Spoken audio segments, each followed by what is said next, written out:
Hello everybody, back here again for our vlog a day, and today is Thursday the 16th, and today was a lovely, beautiful day to be alive. Kind of chilly and windy, but overall pretty good day. So got this morning earlier than I really wanted to, but it's kind of the life you live sometimes. So got up, got the dogs out.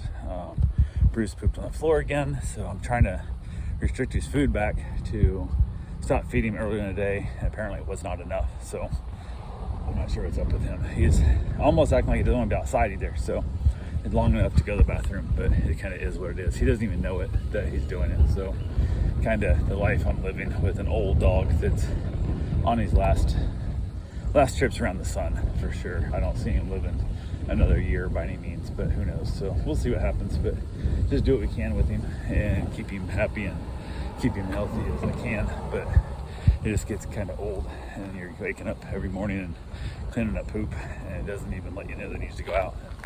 He's pooping the bed and stuff at different times, but he doesn't know he's doing it, so it's not gonna be mad at him. It just kind of sucks. So, but yeah, I got that done. Got the puppies all out. Got everybody played with. Got the dogs. I gotta keep a couple of them separated out because they don't play well with others. They're really, the one little pointer especially just gets obsessed with the ball, and then like tries to attack anybody else that goes anywhere near the ball, even though they have no interest in the ball. Like dog's laying there, she walks up and she drops the ball next to me, and then like literally 3 seconds later the dog looks like, what are you doing? And then like tries to attack the dog, and I'm like, okay, not gonna happen. So unfortunately she's kept inside, and then when the other dogs are outside, then when the other dogs are put back in, she comes out, we play fetch for a while, wear her out, get lots of exercise. We've been playing a ton of fetch. Actually ordered a Chuck It. I had one years ago, and I don't know what happened to it. So I don't know if it got chewed up by a dog or just got lost or what. But so I got the Chuck It, and it makes it a lot easier for me to throw stuff for him or her. And because I got such a long drive, or got such a long yard now, wears her out pretty quickly. So it works really well. So, but yeah, I basically been playing that back and forth with her for quite some time now, and get her all wore down, and it's all good to go. So put her back in, and then basically bring the dogs out and spent the day doing that. Just a couple hours at a time each, and then we'd rotate back and forth. So it's going really well. So I shouldn't say really well, but it is what it is. So wife had to take her father to the doctor today. One of the ones that she wanted to be there to hear what the doctors have to say and not want to go in with them. So she was going to take him. In the past, I've like taken him to meet her at work, drop him off, and she didn't need to do that this time. As a close enough trip. If it's a really far trip, like up to Ormond and stuff, she won't be gone from work that long, but this shorter time it wasn't a big deal. So she came and got him. Plus I think she knows that I have so many dogs here, makes it a little more of a pain in the butt for me to run him up there. So went ahead, and the number of dogs isn't the problem, it's the fact that not all of them are getting along perfectly well. So that's where the issue comes into, is having to deal with it that way. But yeah, went ahead, got that wrapped up. She got there, got back, everything went fine with that. They're going to do a procedure on its heart. I'm not sure exactly what they're doing yet. She might have told me, but last we talked, it was like they're going to put a stent in, I think, and see if they can't get him some more more blood flow to kind of get him healthier. So we'll see how it goes. It basically is what it is. When she got home from work, she went ahead and told me like the different dates, doctor appointments I need to take him to. One she's going to take him to, and then as of right now, the day the procedure is scheduled, I don't have any dogs scheduled for that day, and I asked her if I should block it off, and that way I could be there for her. And she said no, she's, wouldn't be that big a deal. She don't think it's that big an issue. So they're going to keep him 24 hours anyway after the surgery. So he's going to be there overnight. So not really too much concerned about that. So I'm going to leave that date open for dogs. So it works out the way it is. But went ahead, got the dogs all situated where they need to be. Went ahead and went for my run.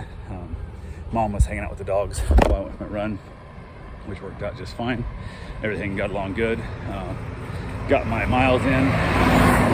Was able to get a little more miles in than what I need to reach my goal, because I know I'm going to have some short days coming up, so I'm trying to bank extra miles basically for my goal of running a marathon a week. It's kind of a dumb goal. I don't know if I'm going to stick to it all year, because it's really kind of monotonously annoying especially when I have this many dogs here. Kind of sucks. So, but worst case scenario, I'll get it figured out and just keep plugging away on the miles, and feeling like I'm getting able to do more repetitive back-to-back days since my motorcycle wreck. This is the most miles I've put in consistently since that wreck, and it's making me feel more confident about my ability to run, which is definitely something that I was missing after that. I just really kind of messed with me mentally after that with the injuries and stuff, and I still had the pain from it, but it's getting less, less debilitating, I guess is the best way to look at it. So went ahead, did some checking around. I got somebody trying to come give me a quote to put some stamped concrete in the backyard to extend out my patio. I'm gonna go buy 12 feet out and 50 feet wide and have a nice big patio out there, and haven't really heard back on a price. I asked them like ballpark range, because they're in Orlando, and they just wanted to come out and look at it. I'm like, oh, that's fine, but if you give me like a ballpark, if you're gonna tell me it's $20 a foot, I'm not gonna mess with it, but I'll just go regular concrete or even go wooden deck. But if you're gonna tell me it's $6 a foot, whatever, then let's order it. I don't even really care, So we gotta figure out where that price range falls into of what it's gonna be. But yeah, so I got that figured out, working on getting that price done. Found out I got my refund from Sam's Club for my hot tub, so that was nice to finally have it over and done with. It took them forever to refund my money back on that. I don't know why it took them so damn long, but it is what it is. So I got that wrapped up, and then ended up having dinner, knocked out a nice little meal, ended up doing rice, and then we did some chicken with the orange chicken, I guess you'd call it. So mom made a couple of things of orange chicken, the sauce, and I went ahead and made a plate for my father-in-law. My wife take over, and I think she thought I was just putting it like in leftover containers, and I actually made a plate up, and I can't remember why she was taking overtime. So I was like, yeah. When she got home from work, she was feeling, she acted off, just like things were overwhelming on her, and she's got some stress at work that's really weighing on her pretty heavily. So I want to make sure it wasn't something I'd done. Really asked her pretty deeply, like, is this something I can do to help? And she's like, no, it's all work. And then worried about her dad with the medical stuff too, which never a good sign. But she got some good news that her son's got an appointment with a surgeon to get some work done. He has to get fixed, so that's good news, I guess, there as well. So that's always nice. But yeah, she came outside with me, hung out for a while on the patio.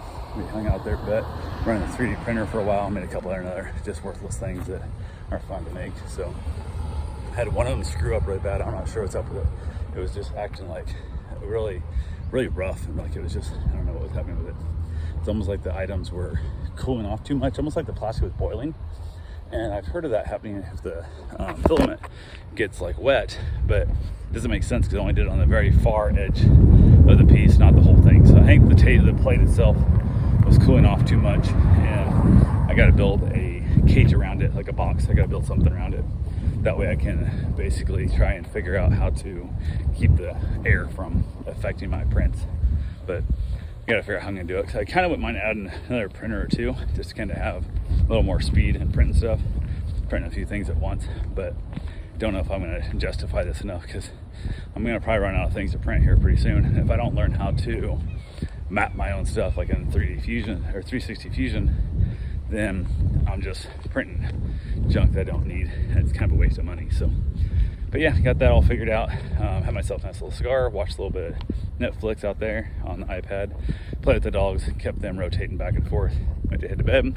Actually, I was heading to bed pretty early. I plan on having I grabbed a small cigar, thinking, well, I'll grab 2 small cigars. There's one of the ones I got, like a box of them that was given to me as a gift from a client that since I box a pack, I guess not really a full box, but I never really smoke them because they're like an evening, like a heavy, flavor cigar, but I don't smoke in the evenings. I usually want to smoke a longer cigar in the evenings. So I thought, well, it's early enough tonight, I'll smoke 2. So I grabbed that one and grabbed another one that I was like, well, I'll smoke 2 short cigars and it'd be the same as smoking 1 big cigar. And got out there, and my wife came out and hung out with me long enough that by the time I lit up the little cigar, that I was like, yeah, it's in that weird time frame. It's like 9:15, whatever. And I got done 9:10. I got done with my cigar. I'm like, yeah, too late to start another one, but it's really too early to go to bed. So I brought the other dogs out, brought the pointers out, played a lot of fetch with them, got them more out. Then everybody went to bed. The little pointer puppies were just howling and whining and would not settle down. So I finally got them settled down. Everything was going decent. And then Seamus and Bruce, Bistro and Beretta and Bruce were out in the living room. Their dog's in the bedroom with me, and I put the one dog who gets a little bit ornery in the bathroom, and she kept whining really bad. So I brought her out to the room with me with the rest of the dogs, and thought, if I'm right there, usually she does pretty good. She's right next to me. She doesn't get quite so ornery. And then Seamus decided he wanted to bark at every damn light that went by the house. We don't have any curtains in front of our house, so he was barking like crazy. He woke everybody in the house up. So I finally said, hell, that brought Seamus in the bedroom with us, got him all settled down, and Seamus wouldn't stop pacing around. So Seamus ended up in the bathroom instead, which was kind of funny. So I put bed in there with a shower for Seamus. Happy as hell in there. Everybody got settled down. It was a lot darker in that room. No outside lights, no real outside noise. It's kind of a quiet room. So worked out pretty well. Finally got everybody to sleep and was able to crash out and call it the night. So that's all I got for right now. We'll talk to you guys tomorrow. Have yourself a safe and wonderful day. Thanks for watching.